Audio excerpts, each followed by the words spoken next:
I was presenting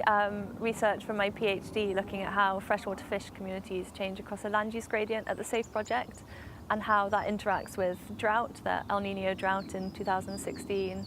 as well as looking at possible protection mechanisms. So how do riparian reserves help protect freshwater fish, and are fish a resource for local communities in the oil palm plantations?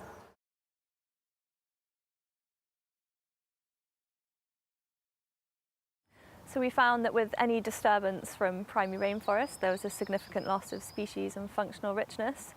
which is quite surprising because I expected logged forest to be nicer than oil palm, for example, but there's no difference between them. There was no difference between the type of logging, so whether it was selective or salvage logging, and in that study, no difference between oil palm streams with 30-metre riparian reserves and those without.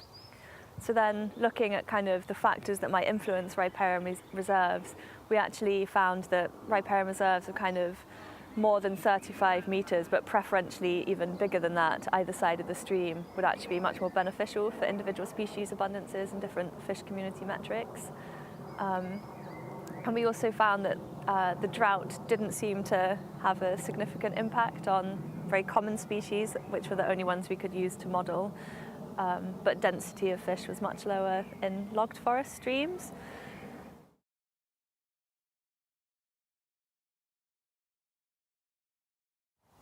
So there's a few key things I think that come out from the fish research, which is slightly different to terrestrial.